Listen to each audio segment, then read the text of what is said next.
Okay, so previous class में जहाँ तक किया था उससे आगे करते हैं। फर्स्ट ऑफ ऑल एक थोड़ा सा सेटल हो जाओ, थोड़ा सा रिकैप कर लेते हैं अपन ने क्या क्या पढ़ा है। फर्स्ट ऑफ ऑल सबसे पहले हमने फ्लक्स पढ़ा। फ्लक्स क्या होता है इतनी बार बता दिया, flux is number of electric field lines passing through a given area. ठीक है, सो बस कंट्रोल। तो this is integral E dot ds is equals to flux. This is Q enclosed upon R. ठीक है। अच्छा, तो अगर किसी भी एरिया में जैसे ये इलेक्ट्रिक फील्ड पास हो रही किसी एरिया के थ्रू, तो उसके फ्लक्स की वैल्यू क्या होगी? ये देखो, ये जो मैं बात कर रहा हूँ ना, ये दिस इज क्लोज इंटीग्रल। ये जो है ये किसने दिया? Gauss uncle. ठीक है, तो गॉस ने क्या बोला कि अगर आप एक क्लोज सरफेस में इंटीग्रल करते हो, ठीक है, उसके थ्रू आउट उसके सरफेस पे, तो उसके थ्रू जो फ्लक्स होंगी, जितनी फील्ड लाइंस होंगी पर जो एरिया के थ्रू, वो कितना होगा?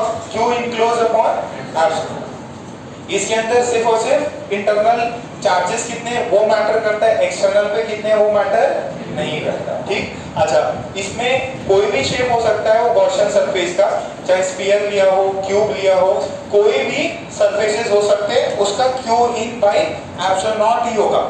ठीक है, ये इंपॉर्टेंट चीज है। स्फीयर, क्यूब, कोई भी अगर क्लोज सरफेस है तो इतने ये जाएगा। अच्छा, फिर हमने गॉसियन सरफेस लेके इलेक्ट्रिक फील्ड्स निकलवाए थे। आपको इलेक्ट्रिक फील्ड जो होती है गॉसियन सरफेस की हेल्प से अपन ने निकलवाई थी। अच्छा, उससे पहले हमने एक कॉन्सेप्ट पढ़ा था सॉलिड एंगल का। सॉलिड एंगल को सिग्मा से डिनोट करते हैं। होता क्या है? ds upon r square. अच्छा, सॉलिड एंगल और प्लेन एंगल में कुछ रिलेशन होता है। कितना होता है? हाँ भाई, कितना होता है? 2 पाई r स्क्वायर। 2 पाई कितना होता है गार्गी? 1 minus cos alpha. 2 पाई 1 माइनस ब्रैकेट में 1 माइनस cos अल्फा। ये आपका कौन सा है? Solid angle. इसका यूनिट आपको पता ही है। और ये वाला क्या है? प्लेन। अल्फा जो है क्या है आपका? Plane angle. अच्छा, एक स्फीयर होता है, उसका सॉलिड एंगल कितना होगा? 4 का। अच्छा, हेमिस्फीयर का बाद में कोई भी एंगल दिया हो आप उससे निकाल लोगे।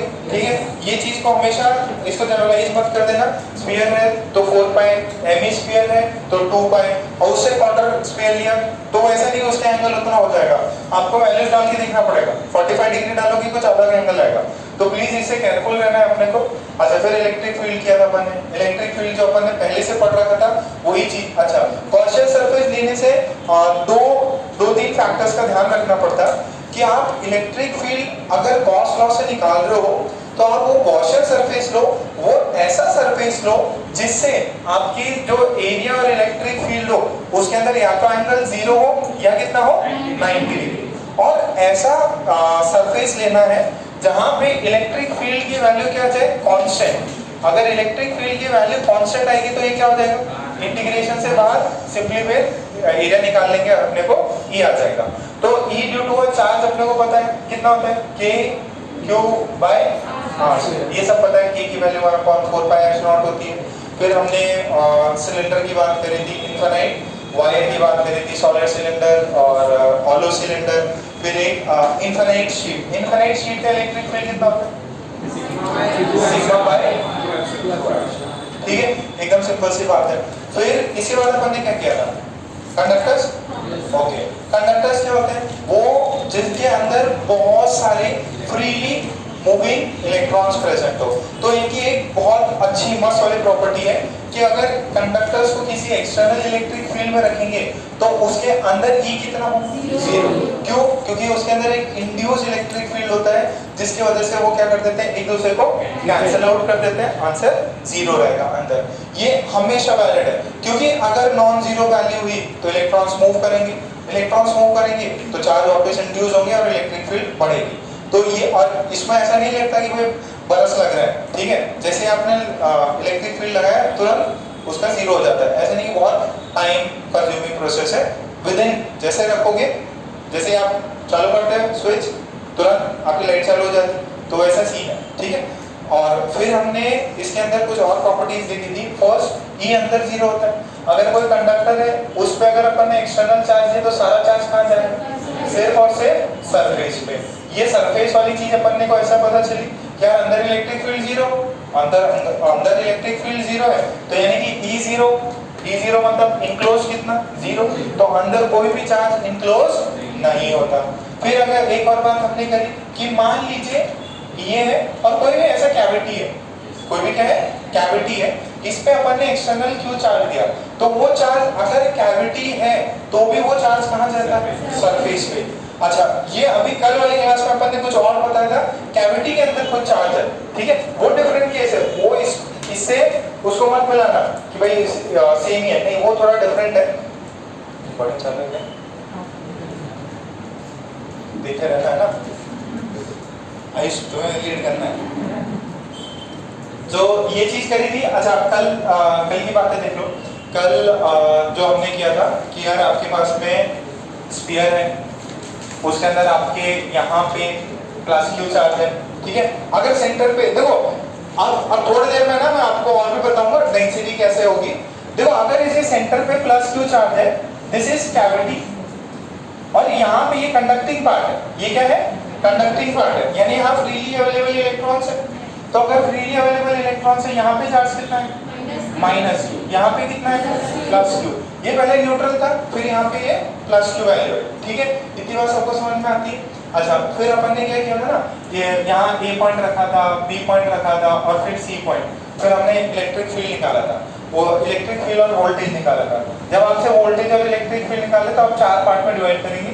First due to this charge Q, due to surface 1 and due to sphere और सरफेस 2, ठीक है। अच्छा, इससे पहले अपन ने बहुत इंपॉर्टेंट पार्ट किया था, ये जो भी है उससे पहले हमने स्फीयर्स जो है, चार टाइप के स्फीयर्स पढ़े थे।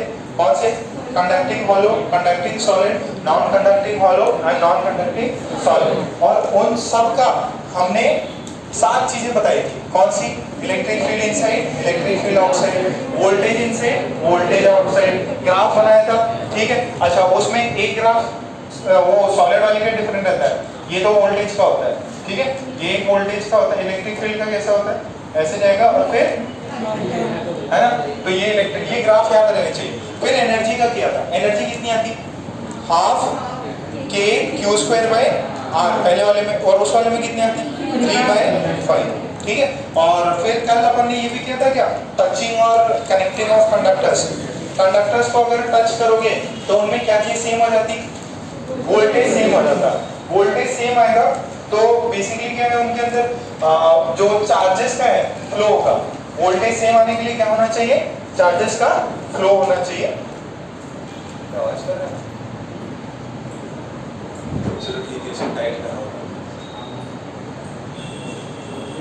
ओके, अभी एक चीज और देख लो, ध्यान से सुनना, मैं क्या बता रहा हूं यहाँ पे।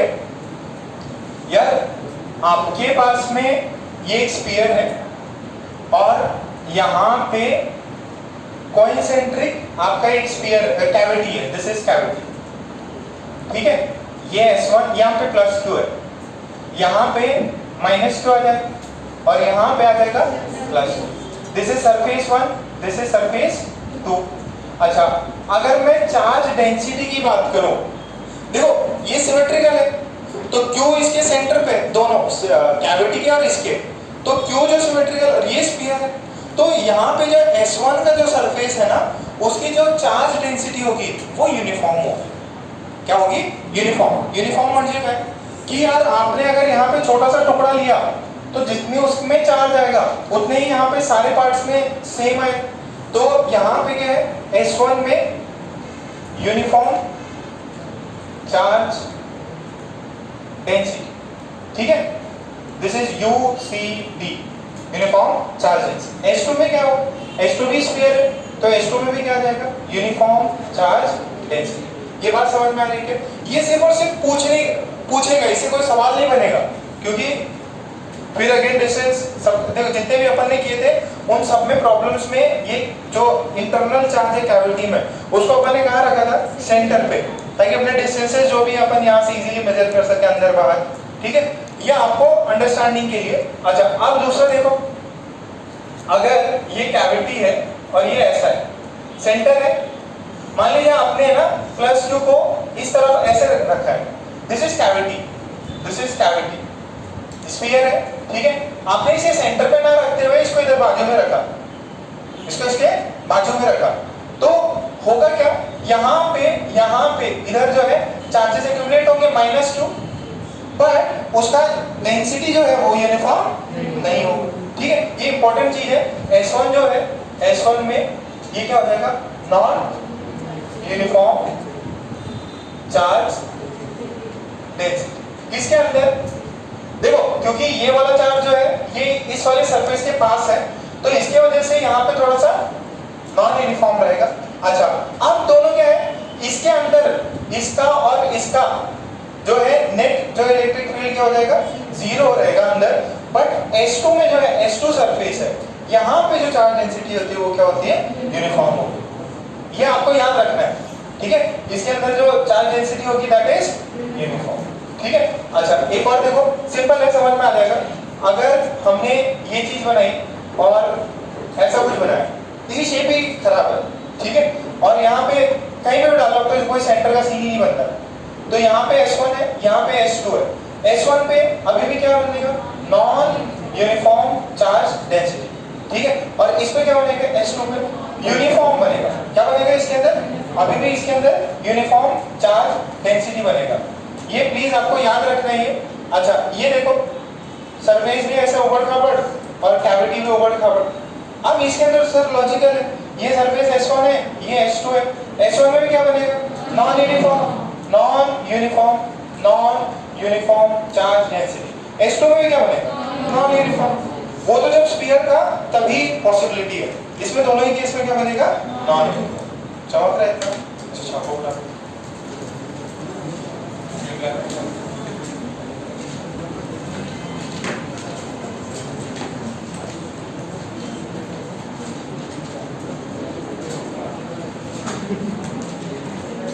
बात नहीं,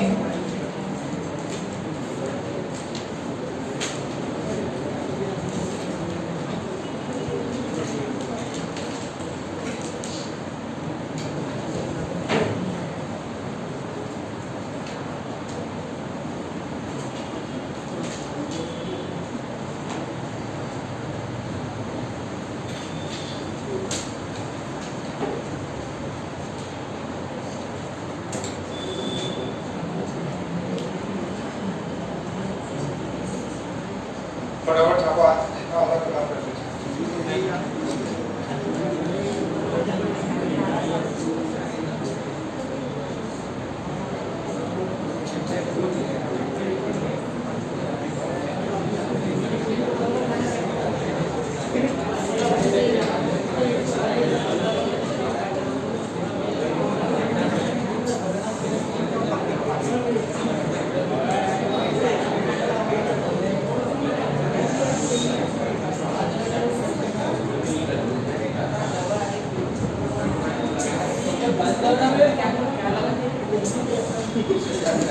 Gracias.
हो गया क्या?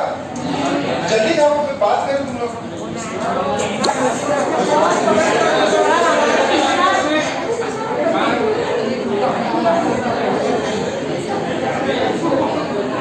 यार रिकॉर्डिंग में सब जाएगा, तुम लोग चीजें करते रहते।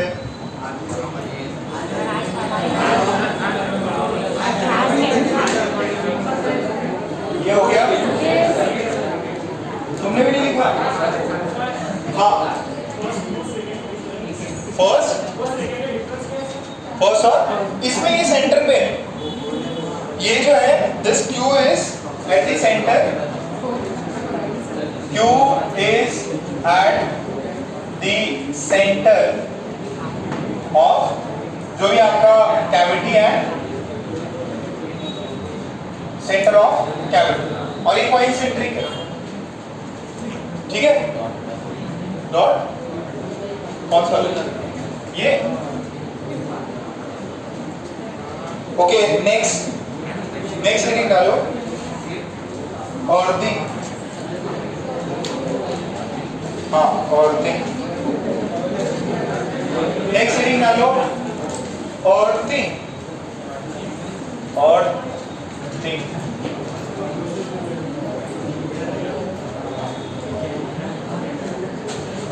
ये आपने पहले भी कर रखा होगा, 9th स्टैंडर्ड में बता देना, जो टावर्स होते हैं उनके ऊपर कुछ लगा रहता है मेटल का और वो सीधा ग्राउंड में जाता है, ठीक है? तो सोसाइटी में तो जो भी इलेक्ट्रिक कुछ भी आया, मतलब मान लो बिजली कट गई है, कुछ भी हुआ, तो वो सारे चार्जेस कहाँ होंगे? अर्थ के अंदर चले जाते हैं। अच्छा, वही चीज है कि अगर आप किसी भी कंडक्टर को अर्थ कर दो, देखो अर्थ जो है it's a very good conductor, earth जो है उसको अपन अच्छा कंडक्टर मानते हैं, यानी कि उसके अंदर जो भी उसके अंदर चार्ज जा सकता है, दिस इज अर्थ, ठीक है? अर्थ इज गुड कंडक्टर, ठीक है? चार्जेस वो एब्जॉर्ब कर लेगा।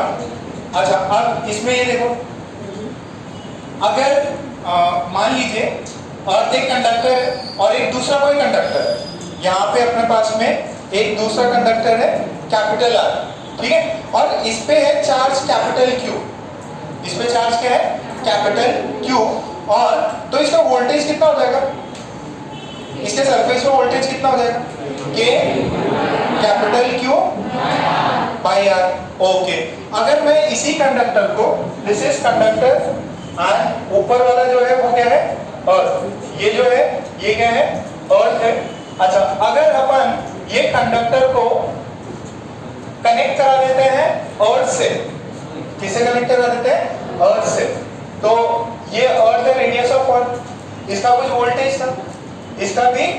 अच्छा, अपने को क्या पता है कि जो जब भी दो कंडक्टर्स को अपन कनेक्ट करते हैं तो क्या होगा? चार्ज फ्लो करेगा, ठीक है? चार्ज फ्लो करेगा, तो ऑब्वियस है चार्ज यहाँ से फ्लो किया, ठीक है? अच्छा, चार्ज फ्लो किया, चार्ज फ्लो करने के बाद में इसमें पहले कैपिटल Q था, अब कितना हो जाएगा? कैपिटल Q माइनस Q, और इसमें कितना बचेगा? सिर्फ Q।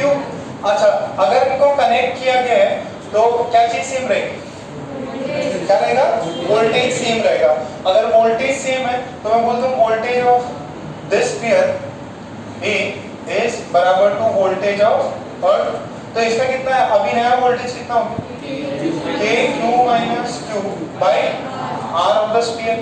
फिर ये कितना हो जाएगा? KQ बाई R ऑफ, ठीक है? K ने K को मार दिया। अच्छा, यहाँ से देखो अब ये जो पॉइंट अपना आया, अपने को Q की वैल्यू निकालनी है, स्मॉल q, कितना चार्ज अर्थ के अंदर गया। तो यहाँ से अपन देख सकते हैं this is Q RE minus small q RE is equal to Q RS। तो इसको यहाँ पे भेजें, तो Q RE plus RS is equal to capital Q RE। तो यहाँ से स्मॉल q की वैल्यू लिखी है capital Q RE upon RE plus RS। तो ये पार्ट बना। अच्छा, इसको अगर अपन ध्यान से देखेंगे तो there is radius, this is the ratio of radius of earth upon radius of earth plus the sphere. तो अगर रेडियस का अर्थ कितना है, सॉरी अर्थ का रेडियस कितना है? 6400। अच्छा, जो अपना स्फीयर होगा उसका ज्यादा से ज्यादा कितना, 1 मीटर 2 मीटर, ठीक है। तो ये 64 और, ठीक है, तो इसके कंपैरिजन में ये कुछ भी नहीं है, तो इसको अपन अप्रोक्सीमेट क्या ले सकते हैं, 1। तो कितना चार्ज फ्लो किया, पूरा ही चार्ज। कितना चार्ज फ्लो किया, पूरा ही चार्ज। तो जब हम अर्थ करते हैं किसी भी कंडक्टर को, तो उसका सारा चार्ज कहां पे फ्लो कर जाता है। अच्छा, अब इसके पास चार्ज कितना बचा, 0, सारा चार्ज फ्लो कर गया, तो इसका पोटेंशियल कितना, 0। तो हम क्या मानते हैं, अर्थ का पोटेंशियल इज 0। अर्थ का पोटेंशियल क्या है, 0। तो जब भी कोई पोटेंशियल से किसी भी कंडक्टर से कनेक्ट किया, तो उसका भी पोटेंशियल कितना हो जाएगा, 0। अर्थ जो है, अर्थ इतना बड़ा पृथ्वी, it is a very good observer, very good conductor. उसके अंदर अगर उसका पोटेंशियल अपन ने क्या मान रखा है, 0। तो अगर इससे कुछ भी कनेक्ट होता है तो क्या करेगा ये, इसका पोटेंशियल इसने क्या कर दिया, 0। तो कितना पोटेंशियल हो गया, पोटेंशियल ऑफ दिस इज 0। इसका कितना हुआ, 0। जो भी चार्ज गया अब अर्थ के सरफेस पे फर्क ही नहीं पड़ा, ठीक है। तो अर्थ पे जितना चार्ज हो कम ही है, सारा ऑब्जर्व हो जाता है, ठीक है। और नो डाउट इंटरनल अर्थ का स्ट्रक्चर भी अलग है, ठीक है। सो ये बात समझ में आ रही है। अगर अर्थ करते हैं किसी भी कंडक्टर को, तो उसका जो भी चार्ज है वो फ्लो करेगा किसके अंदर, अर्थ के अंदर। अब यहाँ पे इसका पोटेंशियल क्या था, पॉजिटिव। इसका पोटेंशियल क्या था, पॉजिटिव। इसकी वजह से फ्लो किया 0 होने के लिए। मैं पॉजिटिव हूँ, 0 होना है, तो मैं क्या करूँगा, अपने चार्जेस को बाहर निकालूं, ठीक है। अर्थिंग समझ में आ रहा है। अर्थ का पोटेंशियल कितना मानना है, and earth is a very good conductor and very large conductor. जो भी चीजें कनेक्ट करोगे उसका पोटेंशियल वो 0 कर देगा, ठीक है। किसी से भी कनेक्ट करोगे तो उसका पोटेंशियल क्या हो जाएगा, 0, ठीक है। पहले इसको ड्रॉ करें, फिर 2-3 पॉइंट्स लगा देते हैं अपन। अच्छा, ये भी पता है क्या, आपके जो स्विच होता है, जैसे यहाँ पे है ये जो स्विच है, ये तीन प्लग वाले दिख रहे हैं आप, इसके अंदर एक क्या होता है, ऊपर वाला और होता, बाकी सब दोनों पता है क्या होते हैं, हाँ, मेल और फीमेल और फिर अर्थ रहता है। तो अगर मान लीजिए आपका कोई भी वॉशिंग मशीन है, कोई भी है, अगर उसमें कुछ डिफेक्ट आ गया, ठीक है, उसकी वायर कट गई या कुछ भी हो गया, और उसके थ्रू जो है चार्जेस जो है इलेक्ट्रिसिटी आपके डिवाइस में आ गई, तो उससे बचाने के लिए क्या करता वो, एक अर्थ लगाता कि अगर ऐसा कुछ हो तो एक्स्ट्रा चार्जेस जो है निकल जाए। इसको छाप लो और 2-3 पॉइंट्स बताते हैं आपको, वो लिख लीजिए।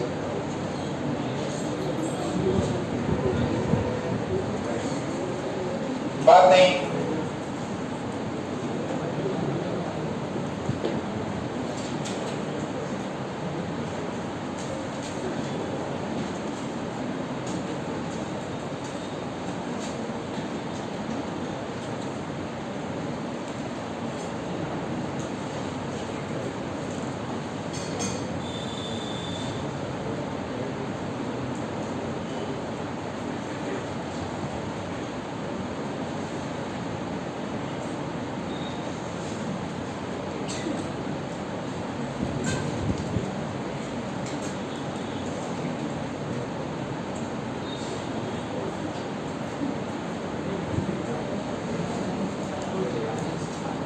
क्या हुआ देवाशीष को,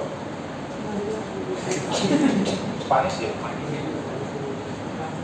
कृष्णा क्या हो गया,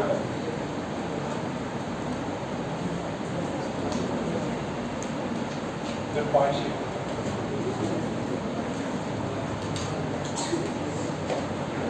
चलिए बंधु है, बात ना करें।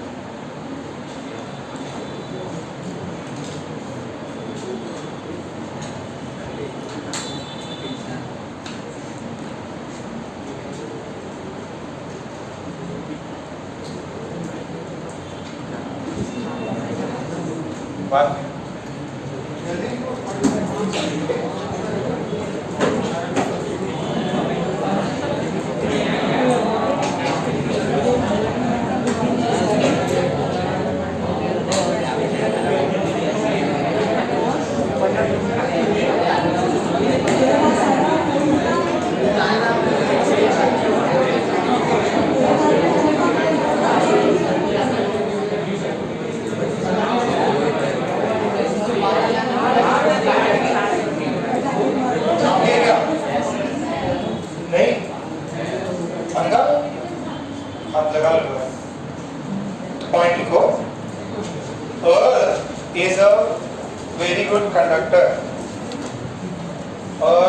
is a very good conductor. Earth is a very good conductor. Full stop. If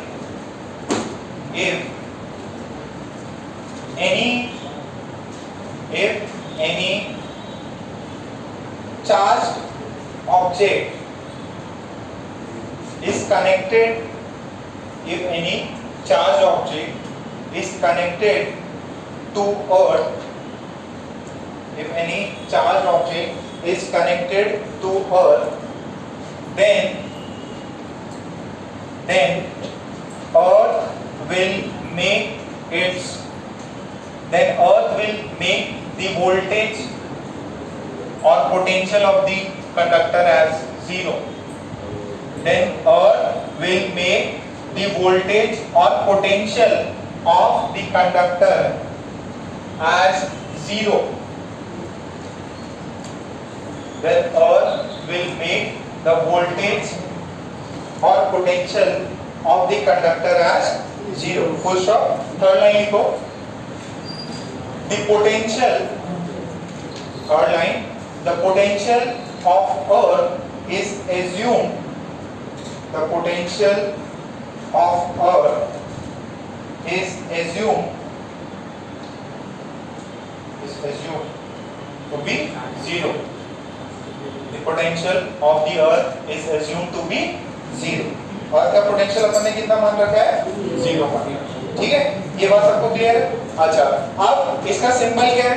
कोई भी कंडक्टर है, ठीक है, इसमें +2 चार्ज दिया हुआ है. अगर अपन उसको ऐसे लेंगे, ऐसे कर देंगे, तो इसका मतलब हमने किसको कनेक्ट कर दिया है? Earth. This is symbol for earth, symbol for earth. ठीक है, आपने कभी इलेक्ट्रोस्टैटिक में ये सिंबल देखा हो, ठीक है, तो ये इलेक्ट्रोस्टैटिक्स 2 में. अच्छा, तो अब इसका वोल्टेज कितना हो जाएगा? जीरो. वोल्टेज जीरो, तो ये अर्थ से कनेक्टेड, तो इसका भी वोल्टेज कितना होगा? जीरो. और अर्थ में कोई कमी नहीं है, जितना चार्ज दोगे वो सारा का सारा चार्ज ले लेगा. तो इसे 5 कूलम हो, 10 कूलम हो, जितना भी हो, सारा का सारा अर्थ अपने अंदर ऑब्जर्व करे. ठीक है, ये कब? When this is an isolated sphere और इस पे अपन ने चार्ज दिया था. ठीक है, so voltage, this is sphere A, तो voltage of sphere A is zero. कितना चार्ज फ्लो किया? पूरा चार्ज फ्लो किया. ठीक है, तो जब इसको फाइनली देखोगे तो इसका वोल्टेज जीरो, इसके अंदर कोई भी चार्ज नहीं. ठीक है, अगर आपके कंडक्टर पे कुछ चार्जेस डेवलप हो गए तो आपका क्या करेगा? आपका जो भी अर्थिंग वाला वायर होगा वो सारे चार्जेस को अर्थ में लेके चला जाएगा और आप में आपको कोई भी चार्जेस नहीं है, कोई भी वोल्टेज नहीं है. वोल्टेज नहीं है तो आप उस चीज को टच करोगे तो आपको करंट या झटका. ठीक है, इजी है, समझ में आया? अच्छा, हमेशा चार्ज उस पे जीरो हो ये जरूरी नहीं हो. एक एग्जांपल से देखते हैं अपन. अच्छा, वो मैंने एक एग्जांपल बताया था आपको और कैविटी वाला था वो. तो जब भी अगर आपको लाइटनिंग आई तो आपको कहाँ जाना है? कागलिया. ठीक है, तो एक बार जरा ये करा रहा है पर इधर जरा बुकलेट निकालो. एक्सरसाइज 1 इलेक्ट्रोस्टैटिक्स की एक्सरसाइज 1. एकदम सिंपल सवाल कर लेते हैं. In text, sorry, exercise 1 page number 1.48, page number, हाँ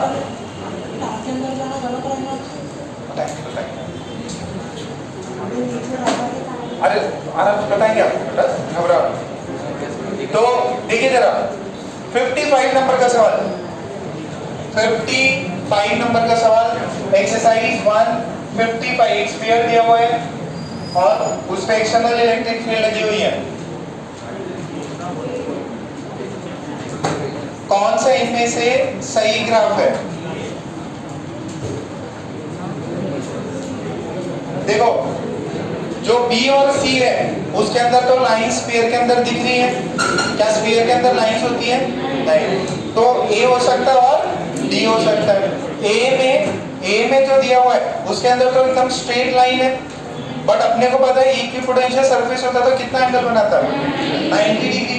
यानी कि जो ऐसा वाला स्पेस, अगर ऐसी कोई लाइंस आ रही है तो ऐसे ना होते, आखिरी में कैसे हो जाती है इससे परपेंडिकुलर। ठीक है, ये वाली भी जो है ये क्या हो जाती है परपेंडिकुलर। तो आंसर कौन सा है इसका? ऑप्शन क्या होगा? डी ऑप्शन होगा। ओके, फिर जरा ये देखो 56 जरा सोच के देखो।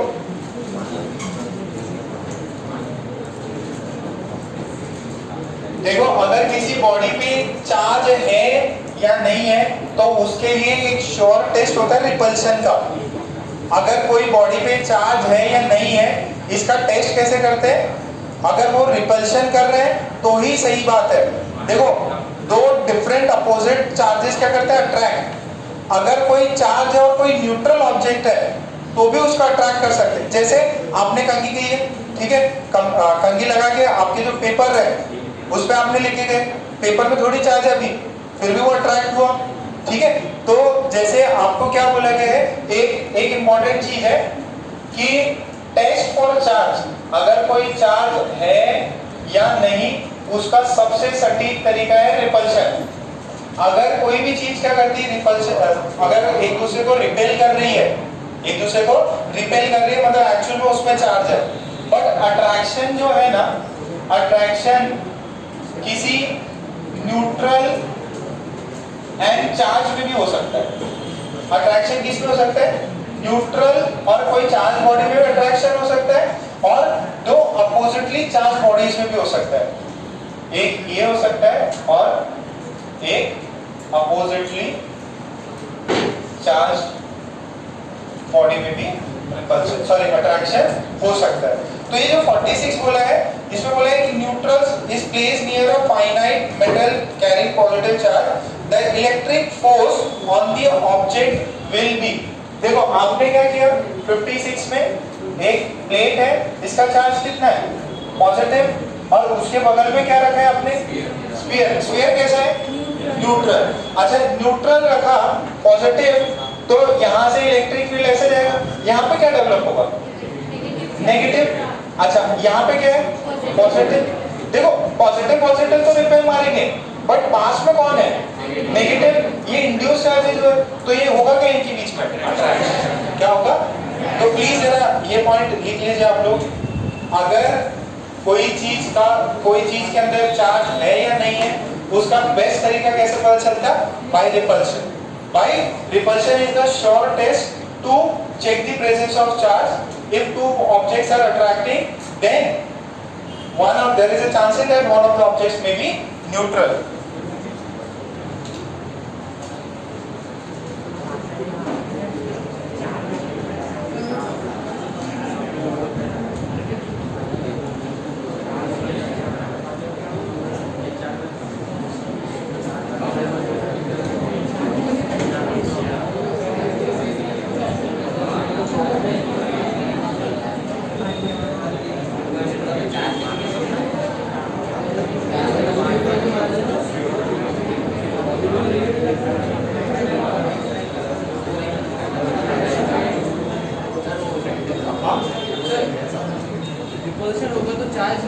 चार्ज ये 100% कंफर्म है कि चार्जेस है। बट अगर दो ऑब्जेक्ट्स, देखो दो ऑब्जेक्ट्स के बीच में रिपल्शन हो रहा है मतलब क्या है? उनके बीच में चार्ज है।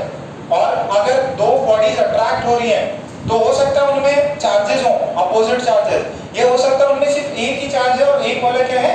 न्यूट्रल।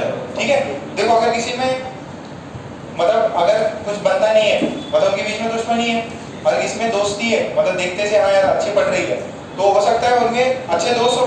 ये ऐसा जनरल एटीट्यूड है, कुछ जैसे किसी से बात कर सकते हैं ना, अट्रैक्ट किसी से भी हो सकते हैं। बट रिपल्शन के लिए जरूरी है कि भाई अपोजिट नेचर होना चाहिए। ठीक है, एक न्यूट्रल है और एक जो है काफी अट्रैक्टिव है तो बात कर सकते हैं। ठीक है, सिंपली ये। तो repulsion is the sure test. ये चीज है 46, 47, 58 और 60। देखो एक बार 60 देखो, 60 वाला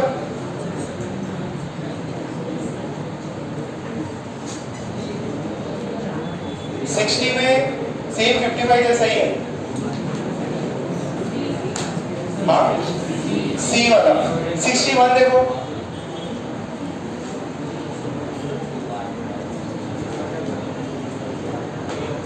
61 रिमेनिंग 3 का, इसका वीडियो भी सेंड कर दूंगा।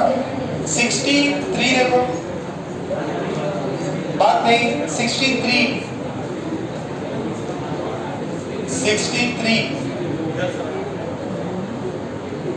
इलेक्ट्रिक फील्ड कैसी है, कंजर्वेटिव या नॉन कंजर्वेटिव? तो क्या आंसर होना चाहिए? ठीक है, ए आंसर। आप 65 64 भी कर सकते हैं आप, ठीक है, 64 और 65 भी कर सकते हैं। थोड़ा सा ही पार्ट है, ठीक है। तो अर्थिंग अपन ने किया है, अभी स्पीयर्स का करेंगे और फिर फाइनली प्लेट्स होगी, कैपेसिटर में अपन चले जाएंगे। तो आज का जो है आज इतना ज़्यादा नहीं हो पाया, ठीक है। अब वेट करो, वेट आपके लिए प्लान किया है। तो जो ये वाले रो वाले बच्चे हैं सारे उस वाले क्लास में चलेंगे।